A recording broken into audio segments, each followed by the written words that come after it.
first-year university students, and Bill, who works for the Student Union Employment Service. First, you have some time to look at questions 1 to 5.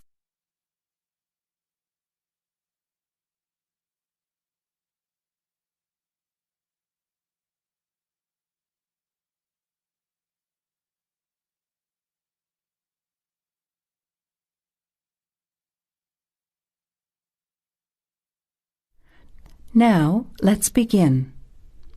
Answer the questions as you listen. You will not hear the recording a second time. Listen carefully to the conversation and answer questions 1 to 5. Hi, Bill. This is my friend Charlotte. She's doing first-year science too. Pleased to meet you, Charlotte. Annetta told me you want some part-time work. Now, I just have to complete your details on the computer. What's your surname? Johnston. With an E? Yes. JohnstonE. I know that you live in the Heathfield Street student residence, but I can't remember the street number there. It's 126. 126. Good. And the phone number? Well, actually, I never give people that number because sometimes nobody answers or they forget to pass on the messages. So, I bought a mobile phone yesterday, but I can't remember the number. I think it's 0414 847 748. I'll just check. No, sorry, not 748. It's 749. 0414 847 749? Yes, that's right. I must try and remember it. And what sort of work are you looking for? Well, anything really, I suppose, though it depends when it is. I'd rather work during the day, if that's possible. How many hours a week were you thinking of? Oh, I'm not sure. Maybe about 10. But I need to keep at least 2 days a week free for study. Do you have any work experience? Not much, though I used to help in my uncle's shop when I was at school. OK. Well, I'll put it in, but we don't usually get shop work. What about gardening? I'd rather not. Everything I touch dies. What other kinds of work are there? Well, there's a lot of demand for house cleaning, fast food preparation and kitchen work and pizza delivery if you've held a driving licence for 12 months. I'm not sure. Can I have a look at the vacancies while you talk to Annetta? Before you hear the rest of the conversation, you have some time to look at questions 6 to 10.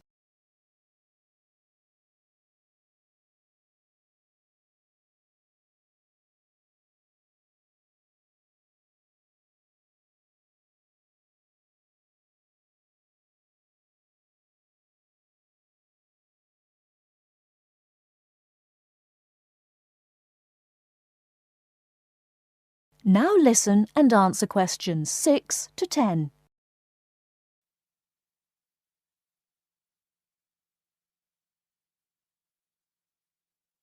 Bill, I'd like to change my job. You're at the Hamburger Express on the High Street, aren't you? What's the problem? Well, I never know what hours I'm going to work. I start at 7 p.m. and I'm supposed to finish at 11 p.m, but sometimes they keep me until 2 or 3 a.m. Yes, that is a bit late if you have to make a 9 a.m. lecture the next day. And the other thing is the pay. They're supposed to pay me on Thursdays, but they never pay me on the correct day, often not until Friday or Saturday. A few weeks ago, I had to wait until Sunday. They said their son was sick, so they couldn't get to the bank, but they're always making excuses. Yes, that doesn't sound too good. Would you be interested in pizza delivery? You need to have a driving licence. Yes, I've got a licence, but I think I'd like to change from working in the evening. Are there any day jobs available? Well, as I told Charlotte, there are several cleaning and gardening vacancies. And this childcare job that just came in this morning. Do you like children? Yes, I do, actually. What's the job? Let's have a look. Collect the boy aged 4 from kindergarten at 3 p.m. Pick up the other 2 girls who are aged 6 and 9 from the primary school at 3:15. You take them home and look after them. The parents will be home by 7. That sounds quite good. What about the pay? It's the same as you're earning now, 4 hours a day, Monday to Friday, so 20 hours a week. You need to contact Mrs. Alicia Thompson. Her phone number is 91045629 and she lives in Springfield. I've never been to Springfield. I hope I don't get lost. Don't worry. It sounds quite straightforward. Let's have a look at the street directory. The Thompsons live here in Tulip Street, number 252. So you catch the 631 bus, get off here next to the post office in Daisy Terrace. Walk past the post office to the corner, and on the opposite corner is the kindergarten. Then walk down Daffodil Place and cross over to the primary school. Then keep going down Daffodil Place to the corner and turn right into Tulip Street. That is the end of part 1. You now have half a minute to check your answers.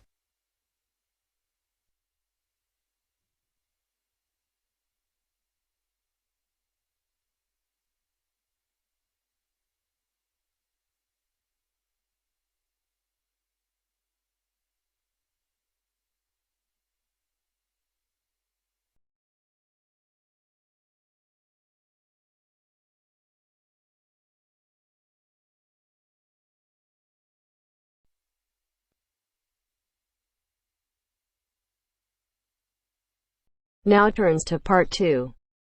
Part 2. You will hear someone talking about travelling around New Zealand. First, you have some time to look at questions 11 to 15.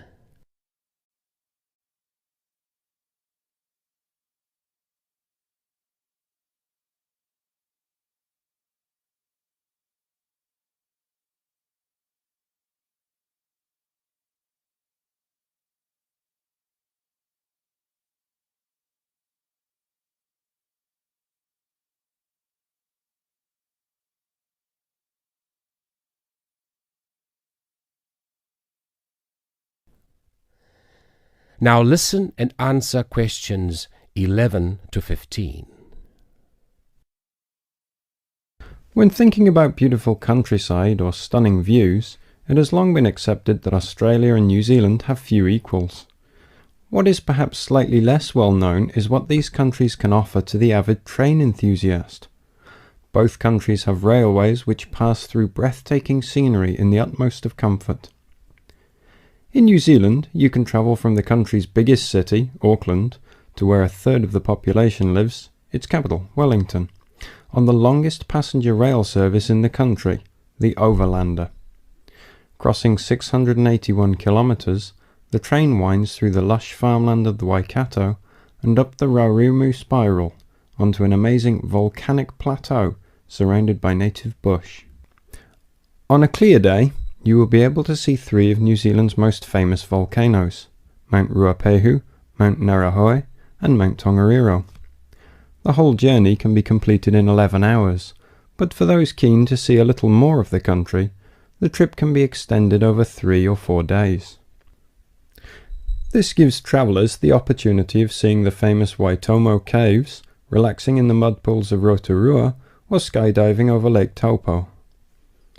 Moving on to the South Island, you can take the Transalpine through the Southern Alps, travelling from the South Pacific Ocean to the Tasman Sea.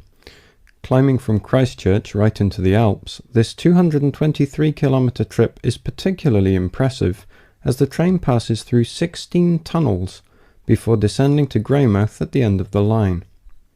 Taking only 5 hours, this is a relatively short trip, but it is worth noting that this journey has been listed as the 6th most scenic rail route in the world.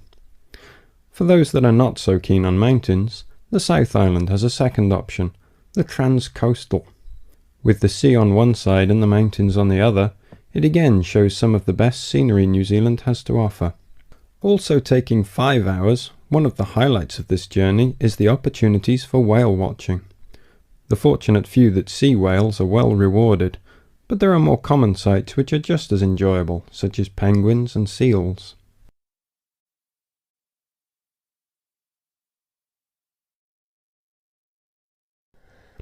Before you hear the rest of the recording, you have some time to look at questions 16 to 20.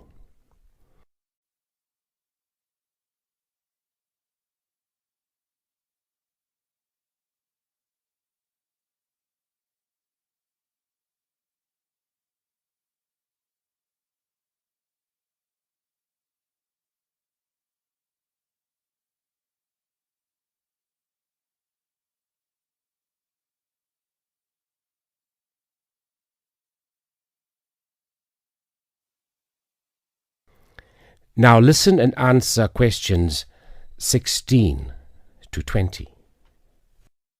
Although these 3 train journeys are undeniably breathtaking, some travellers prefer the longer journeys on offer in Australia. The Indian Pacific, for example, which travels from Sydney through to Perth and has been dubbed the adventure that spans Australia. With 3 nights on board, the train takes in the Blue Mountains and the Nullarbor Plains, and, as the name implies, the Indian Pacific shows you 2 oceans. This train journey holds 2 world records. Covering 4,352 kilometres, it is one of the world's longest train journeys. It also travels the world's longest straight stretch of railway track, 478 kilometres.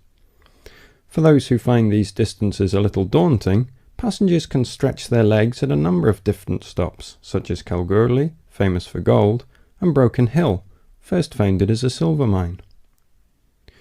If 3 days on board a train seems a little excessive, there are alternatives. The Gyan, for example, which travels from Adelaide in the south to Alice Springs in the centre of the continent, taking 20 hours. Passing through Crystal Brook, Port Augusta and Woomera, this journey gives an indication of what life was like for the earlier settlers as they discovered the country. Along the way, you can also see the Iron Man sculpture, which was constructed by railway workers to commemorate the 1,000,000th concrete sleeper laid during the construction of the line. Finally, just a quick word about the Overland, which runs between Melbourne and Adelaide. As the first train to travel between the capitals of 2 states, it is a historic as well as relaxing way to travel, and is famous for being the oldest long-distance train journey on the continent. With so many memorable journeys to choose from, the only problem you will have is knowing which one to do first. That is the end of part 2. You now have half a minute to check your answers.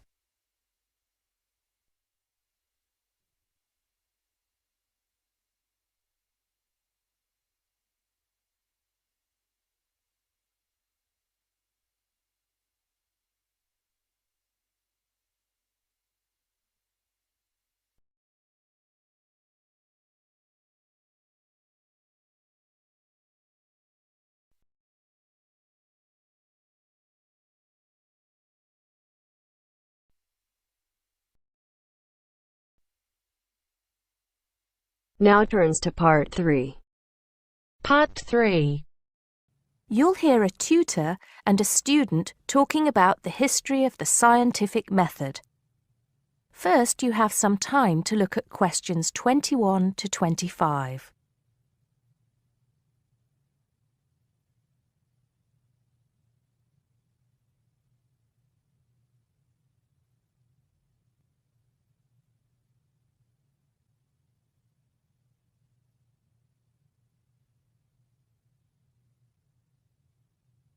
Now listen carefully and answer questions 21 to 25. Hello, Simon. Come in. Take a seat. Now, I wanted to talk to you about your assignment. Yes, the one on the scientific method. That's right. I just wanted to see how you were getting on. Well, I think it's fine. I mean, I haven't done a huge amount of work on it because I've been working on other things. But what I've read so far seems fine. How many of the references that I gave you have you managed to get hold of? Not too many, I'm afraid. It seems that everyone else is working on the same things at the same time. And every time I look, the books are checked out from the library. Right. Well, I think that we can go over the main ground together now. That way, even if you don't manage to go through all the references in detail, you'll still have an overview. What has helped you most so far? I've managed to have a look at 3 of them. I thought that Johnson made some good points, but it was hard to follow the line of her argument. Bradman was simple and straightforward, and I felt as if I got a lot out of that. I wish I could say the same for Whittaker. To be honest, I didn't get very far with that. Okay, that's more or less what I'd expect. So tell me, what have you learned so far about the role of the Egyptians and the Babylonians? Yes. Well, there's evidence that the basic components of the scientific method, examination, diagnosis, treatment, and prognosis, were being used in the early 1600s BC, especially in the treatment of certain illness. Good. Yes, that's right. And the point, of course, is that that represented a considerable advance over relatively simple, non-empirical approaches, which usually attributed anything unknown to the actions of the gods, etc. Of course, the Egyptians and Babylonians did this as well, but what we see emerging here is a willingness to base opinion on systematic study of the real world, which is at the root of the scientific method. I see. Right, yes. And then that reappears later. Yes, although don't get carried away with the idea that it was a simple process of development. By the time we get to ancient Greece, let's take the period towards the middle of the 5th century BC, the rules governing the scientific method were practiced on a widespread scale, but there were still many people who believed that real truth could only be acquired by pure rational thought. Plato, of course, had a great influence on the development of the scientific method during this period. Through his academy. That's right. But then, as we know, a great deal of understanding of the scientific method disappeared as the old world order collapsed. It wasn't until the Middle Ages, sometime before the 11th century, that several versions of the scientific method emerged from the medieval Muslim world, all of which stressed the importance of experimentation in science. Right. I think I've got the historical timeline. Before you hear the rest of the conversation, you have some time to look at questions 26 to 30.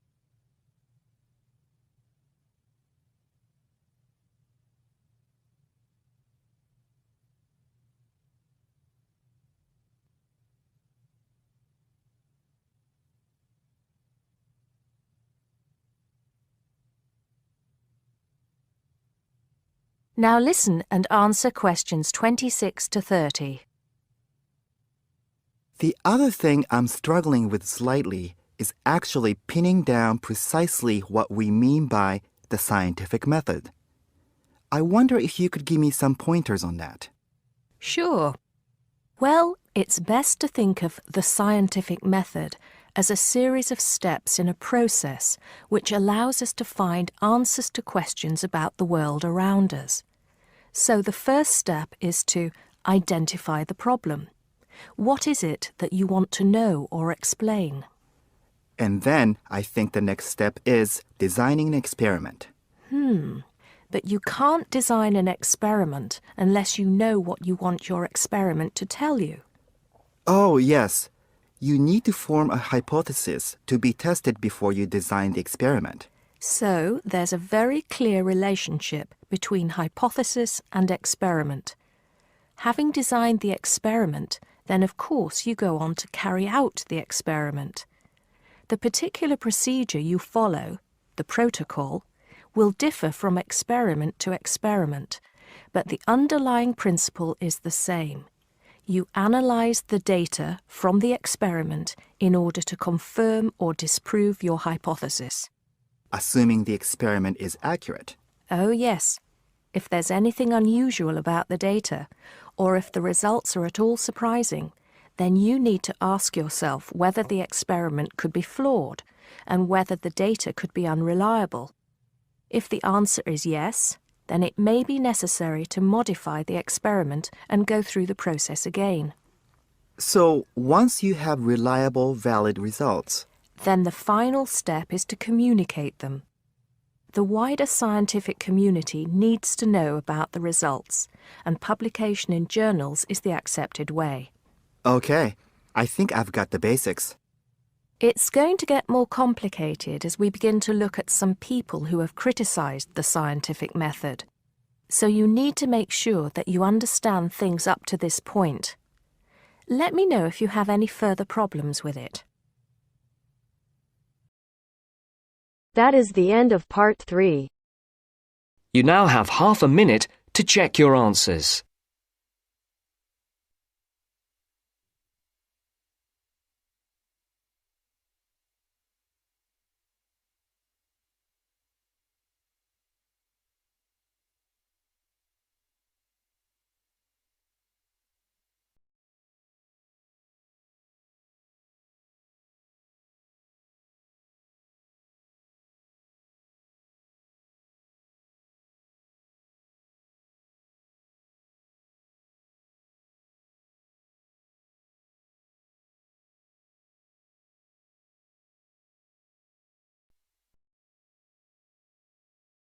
Now turns to part 4. Part 4. You will hear a tutor giving some business students instructions about a finance project. You now have 30 seconds to read questions 31 to 36.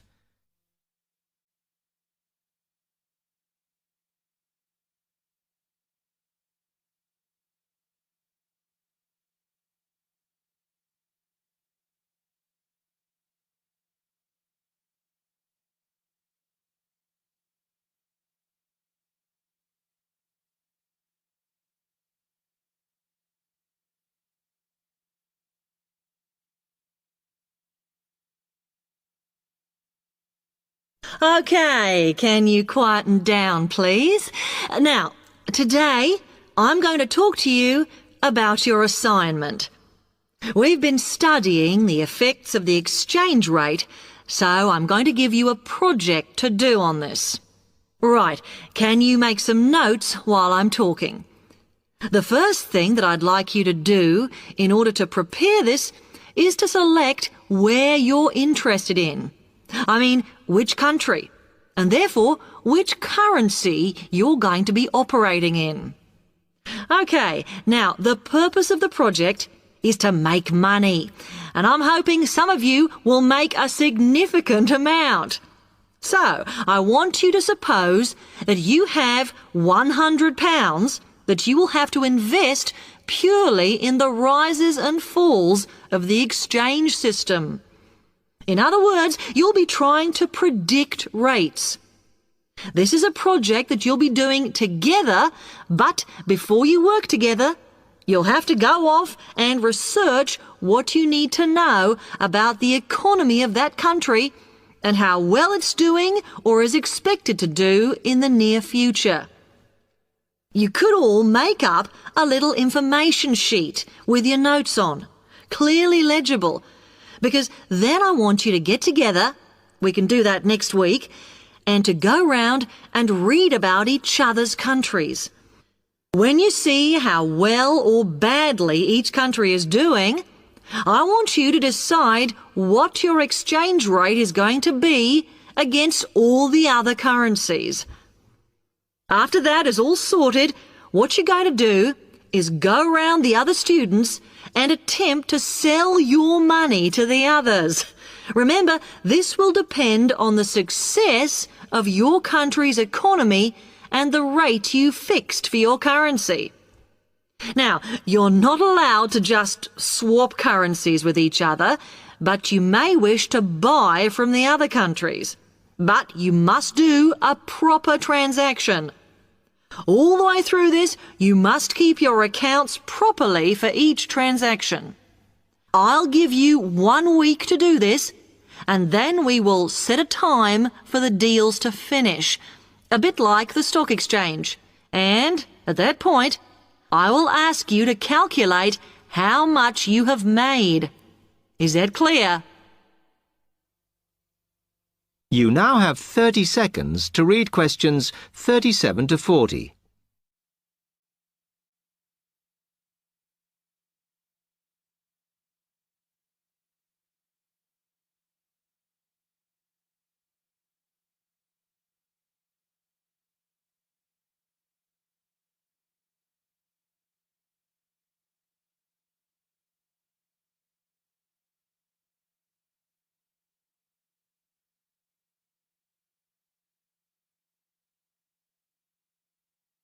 Okay, now before you begin that, there are a few things I want you to read up on to prepare.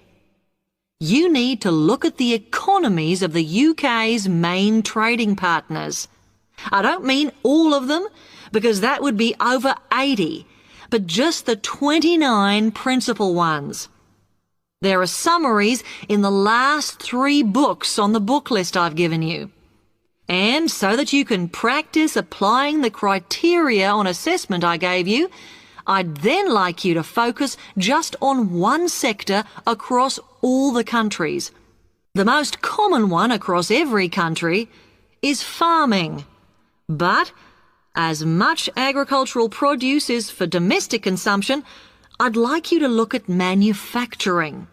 Then I would like you to do a detailed investigation of one particular aspect.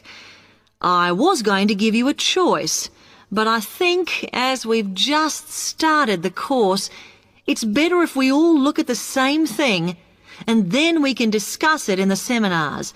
So the thing I'd like you all to look at is fluctuations in import prices. Now, you need to do all that before you start the project, as it will help you assess the economies of the countries you'll be representing in the project. Don't worry, you've got plenty of time. Exam week is December the 8th. Then it's the holidays until January the 6th, so I don't need the project in till February the 5th. Is that okay? Now, any questions on this? Because it That is the end of part 4.